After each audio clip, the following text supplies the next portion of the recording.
Welcome to this episode of Brutally Honest. And today, I'm going to start it off like this. Straight up, if you was one of the guys that said women initiate sex more, you buns. If you a man and you think women initiate sex more, I'm saying it, you buns. How do you even call yourself a man?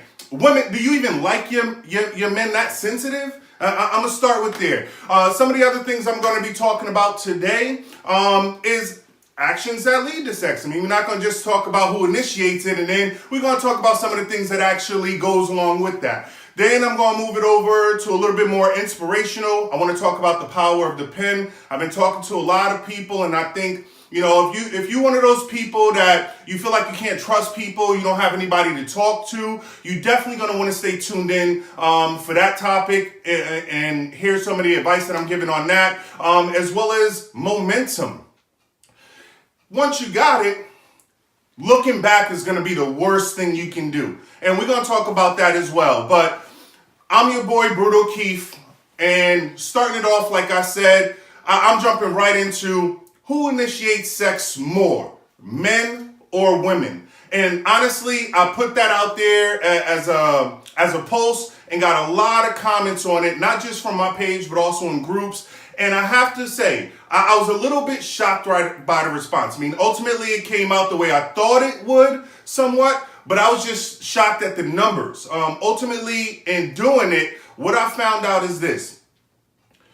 57, it was close to 60, but 57% of the people, men and women, both said that men are the initiators in sex, which I actually thought that was going to be the case, that men should be, right?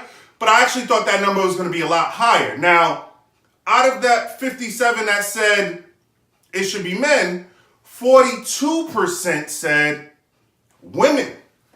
42% women and men both said women are the ones that initiate sex more. Now, I got some questions for y'all, but before I get to the questions, there was still that 1% that just wouldn't answer and said both. They stuck with both. They was, no matter what, it's both 50-50. Now, I'm not here to say one person is going to always do it more or always do it for that matter. It is something that both people do. And honestly, I think Alba Rodriguez, she actually put up what I felt was the best response and what I agreed with the most. She said that she thinks men initiate sex more, not that women don't have the desire to, but she think women, rather get chased.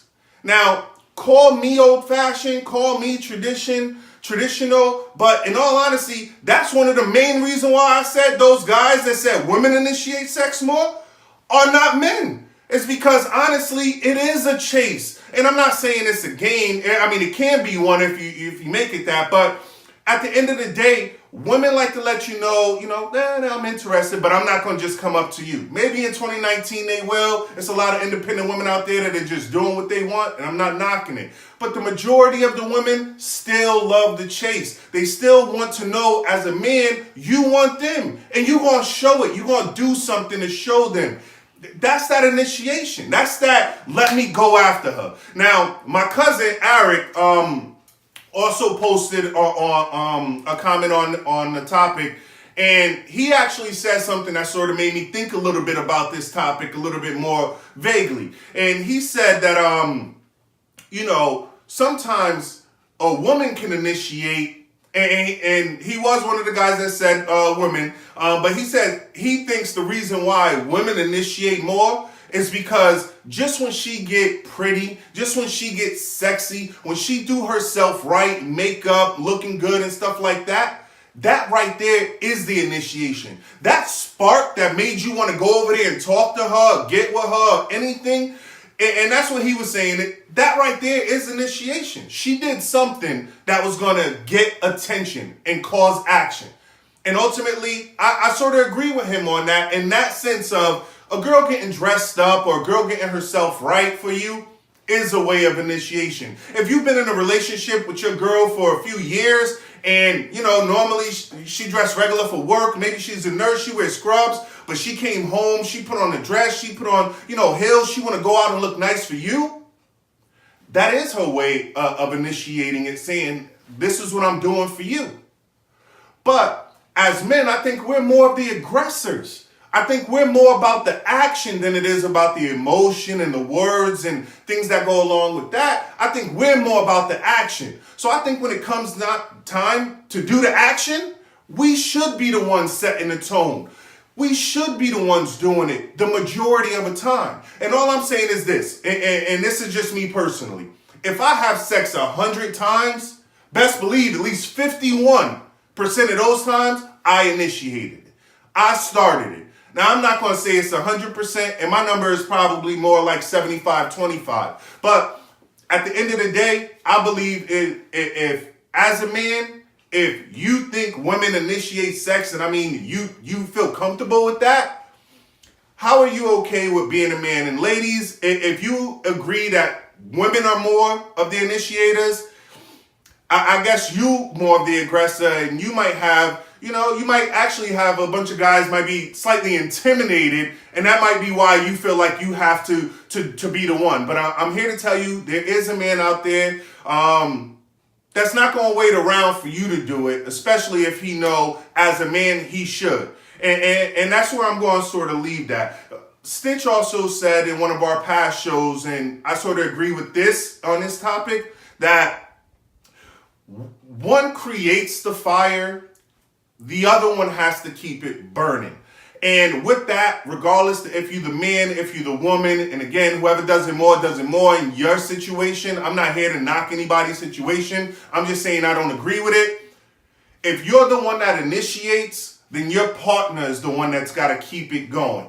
And vice versa. Sometimes those roles might change, and we've discussed that. Now, jumping right into those actions that lead to sex, right? Because, one of the ways I initiate is, we all have our little things. And I posted this as well. And I said, the first thing I'm going to do is, and I'm going to start with, is massages. Now, the reason I start with that one is, hey, I've done that. I can say, as a man, that might be, I don't want to say my go-to, but that's probably one of my moves. If you've ever gotten a massage by me, chances are it probably led to something else. And if you haven't, it probably because I didn't want it to lead anywhere else. We're still in the getting to know each other phase, and I was just being nice. But in regards to actions that lead to sex, massages was definitely one of them, and I got a lot of laughs to that one, probably because a lot of people agreed, right? But some of the other ones that I got was emojis. I actually thought that one was funny, just because I'm like, that's a subtle way of saying it. But then again, nowadays, everybody knows all the emoji signals. So if you put an eggplant next to some squirt or water signs and then a cat, I think we all know what's going down, right? I mean, I guess maybe not as subtle as I thought. The other thing some people said was late night, what you doing text. And they even put a time. If it's after 8 o'clock and you texting me what you doing, chances are I'm trying to slide through. And not for nothing, I mean, I guess I can agree with that one to an extent. It's not necessarily something I personally do. Hit you up with just the what you doing. I might be a little bit more in depth. What you doing? Do you wanna? And keep on going, right? And I'm like I said, as the initiator, I'm gonna put it out there. You're gonna know what I want before you even get here. But the what you doing text. A lot of times, that can start off some things, but it could also be miscommunicated. If you thinking what you doing means slide through so we can, see what's really going to happen. And the other person is what you doing. Oh, I just want to hang out, maybe have a nap date, spoon a little or something. Then it could be miscommunication and things might get, might go down the wrong lane. You might want to stay away from that one. I wouldn't necessarily use that one. Somebody else said arguments. Arguments are a great way to get some banging makeup sex. And I'm just going to throw it out there. We all know makeup sex is great. But one of the things I'm going to say in regards to that comment is that's okay on a short term. It can't be something that's done on a long term, because then it can actually turn toxic. If you're always constantly just arguing to have an argument so that you can get to the makeup sex, eventually y'all are going to end up hating each other over all the stuff y'all said to each other to make each other mad so that y'all can turn it around and have that good makeup sex, right?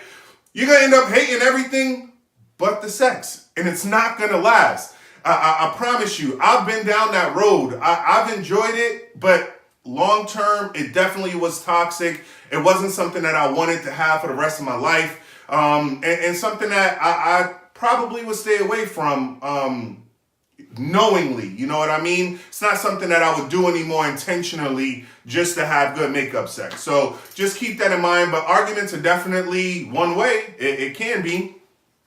Somebody also comment play fighting or wrestling. And I don't know, maybe when I was younger, I might have play fighted, wrestled, tapped, those love taps, let her know like, yeah, girl, I want you, like, stop playing around. But play fighting as a grown up, as somebody in my 30s, honestly, it's not something that I would say I would go to. It's not something that I would say is a definite way to get me in the mood. And that's just because I'm grown. I do grown things. I'm on grown-ish. So for me, I'm not here to play with you to play with you. You know what I mean? If that's what it's coming down to, you're going to know up front. I'm not here to play around or anything. Now, I might suplex you, pick you up, slam you on the bed to get things started, but that's where the play fighting is going to start and end. It ain't going to be anything back and forth. One of the other things somebody has said, and actually I found this one to be my favorite comment on this post, was kissing.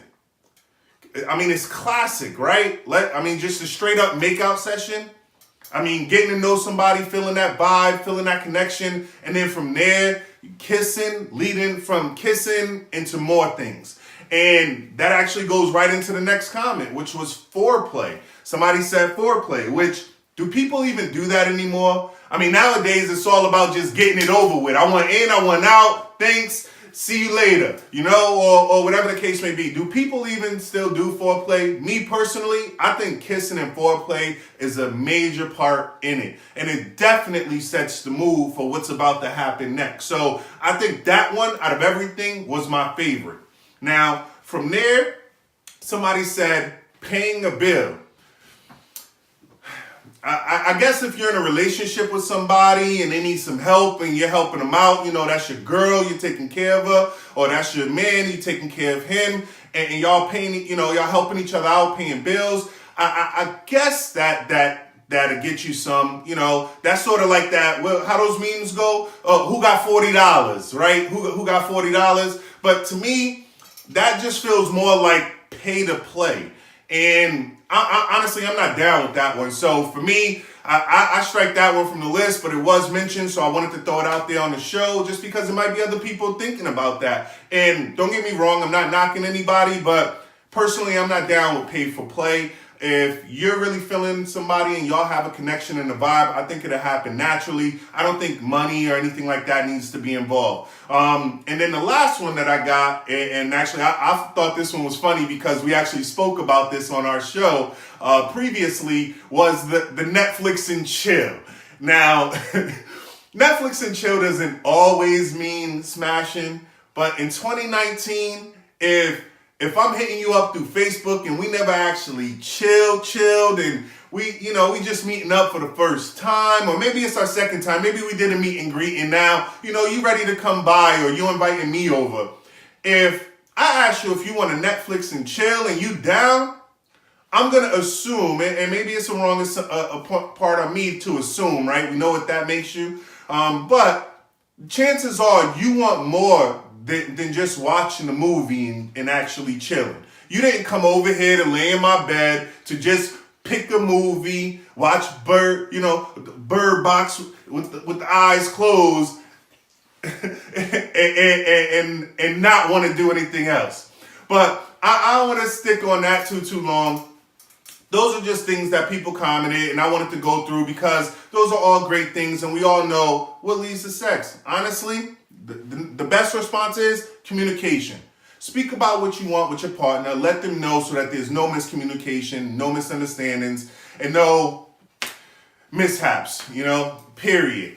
Everybody's on the same page. Now, I want to sort of switch gears a little bit and talk a little bit inspirational, and I want to talk about the power of the pen. Now, this topic actually came to me in a few conversations that I was having with people that I know, people that are fans of the show, and they was like, you know what if you don't have anybody that you trust that you can just go and talk to? And for those of you that do know me, I always post, I'm a person. If you feel like you ain't got nobody, you can slide in my DMs, you can write me. If you got my number, you can call me, hit me up. If I answer, if I'm able to, I'll answer and I'll talk to you, whatever you're going through, or even if you just want somebody to listen and you just want to vent. I can be that person, because I've been in a situation where I needed people to talk to and I felt like wasn't nobody there for me until I actually had somebody step in and really show me that they were there for my best interest and they were only looking to help out. And I was able to open up to that person. But the way they helped me, and this is how I'm going to try to help you, and the advice that I'm going to give is the power of the pen. We've all heard that the pen is mightier than the sword. And when it comes to wars and things like that, it definitely can be, especially in politics. But on the other side of it, in the direction I'm going, sort of a different perspective is writing things down is a way to get it off your chest. It's a way to talk about it when you don't have anybody to talk to. Some people write things down in a journal or a diary, and they keep those things hidden. They don't share them with anybody else. It's just for their own personal, information. But it is a way to release some stress or to release those things that you're holding on to and get them off. You know what I mean? And that helps you feel a little bit better about yourself. And it also helps you feel a little bit able to open up to people because you've sort of gotten it off. You've gotten it off your chest. You said it out loud perhaps, or you wrote it down and you were able to look at it and say, you know what? Okay, now that those feelings are in writing or on paper, I can look at them, I can see them. I don't have to feel them anymore. One of the things that I always say is, look, if you really got something that you're holding on to that you don't want to share with anybody else, write it down. Read it to yourself out loud, and then afterwards burn that piece of paper and let it go. When that paper finishes burning and it's all gone, let those emotions go with it. And don't hold on to the grudges or whatever it is that you feel like you can't get rid of. It's holding you down. You know what I mean? And that's going to help you out. One of the things that I like about writing things down too is it's non-judgmental. Talking to people, sometimes you don't know what they're going to say back or how they're going to view you after you tell them whatever it is you got on your mind. But when you write it down, you don't have to worry about that judgment. The other thing that I like about it is there's no timestamp. You could have wrote something down 2 months ago that was bothering you, and maybe you didn't, burn it up or rip it up or throw it away. And maybe it is in a journal, and you go back and you look and you say, man, that was me. I'm so happy I'm in a different place right now. I'm glad that I've been writing these things down and I can see my growth. The other thing about writing things down, and this is another thing that I actually love about this, is it helps you stay focused. When you write things down, for example, your goals, it helps you stay on track with what you need to do and prepare yourself. So writing things down in that regards is going to help you feel good. It's going to make you be a little bit more open because you're able to articulate what you want to say and what you want people to know. But also, it's going to help you create momentum when you are setting those goals and you are doing, checking off your list as you go through them. You're going to start to see things start to fall in line and go your way. And we call that momentum. And that's going to lead right into the next topic, which is momentum. And one of the worst things you can do when you do have that momentum is look back.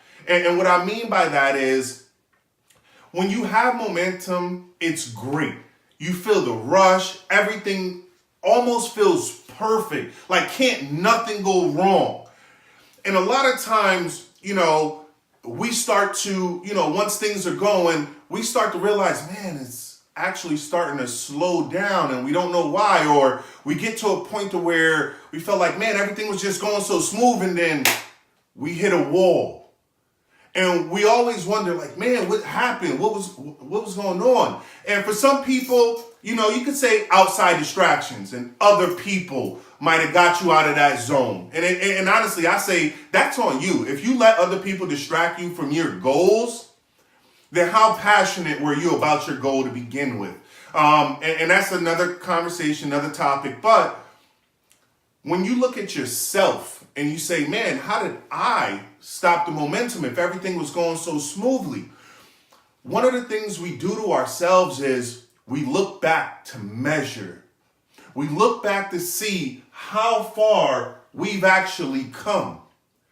And what we don't realize in doing that is we're slowing down our own progression. We're slowing down our own momentum and hitting where we're going. Not because checking to see how far we come isn't a great thing. Not because measuring your successes is a bad thing. I mean, those are all great things. And that's why when you do use the power of the pen and you write your goals, as you write your goal and you hit it, you write another one so that you keep moving forward and keep achieving things. You don't just stop once you get there. But on the same time, you don't go and say, okay, I hit my goals, I'm getting where I need to be, and then look back and say, man, I've hit 10 of my goals already. No, you know you've hit them. Just keep going and keep getting to that next one, because there's always room for improvement. There's always room for growth. There's always that next step ahead. No matter what it is that you're doing in your life, whether it's with your relationships, whether it's with your job, or just personal enrichment and happiness in your own life. We all want to grow. So when you do feel that positiveness, when you do feel that rush, don't look back to see how far you're coming. And one of the analogies I use to relate this is, think about this. If you were a relay runner, you know, you're in a race. And we all know this. The moment you look back to see where everybody else is at, you slow down. You lose your own momentum. And it's the same concept. The moment you look back, the moment you see how far I've come, what I've accomplished, and you do this, understand, all my momentum of moving forward is now this way. It's now behind me instead of ahead of me. And that's where my focus is on. So this is why it slows us down. It's because now you're focused on measuring your success instead of just getting your success. Period. I would love to know what you guys think, especially about the last two topics that I had. I also want to shout a few people out that have been hitting 3 throughout, you know, our shows. We always say, if you're watching live, press 1. If you're watching on replay, press 2. And if you want to be shouted out, press 3. And the last couple of shows, you know, things have just been hectic. We haven't actually had the opportunity to shout everybody out. So I do want to go ahead and shout out a few people that always watch and always hit those numbers. Selena, I definitely want to thank you. Tanisha, thank you. Bia Perez, thank you. Jerry White, thank you. Mrs. Blake, thank you. Brandy, thank you. And to everybody that watch our show and everybody that supports us, we definitely appreciate it. You know, just looking through some of the comments that I have here, I still got people hitting 3s and people still posting, never look back. Something may be gaining on you. That's actually a good insight on that. It definitely can be that. And if you feel like you're competing with other people and you're looking back, that's definitely going to slow you down. The next time you look forward, they're going to be in front of you instead of behind you. So I definitely appreciate that.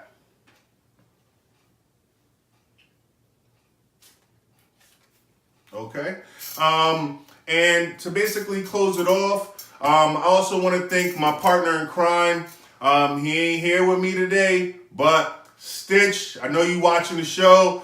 Definitely appreciate everything, bro. I mean, honestly, I wouldn't be able to do what I'm doing right now on this show if it wasn't for you pushing me and inspiring me to be creative and to put myself out there. So I definitely want to thank you. Honestly, a lot of people don't know that you're the one that brought me on to this live and sort of showed me your ways a little bit. And hopefully, I made you proud and everybody else watching. I'm going to go ahead and end it there. Next week is an off week. We will still be uploading something next Tuesday at 7:30. As we promised, you still get content. But next week is an off week. After that, we're going to be coming back. Stitch is actually going to be doing his show. So definitely stay tuned for that. Topics, advertisements, stuff like that will be sent out. Definitely appreciate you guys. Another episode, Brutally Honest.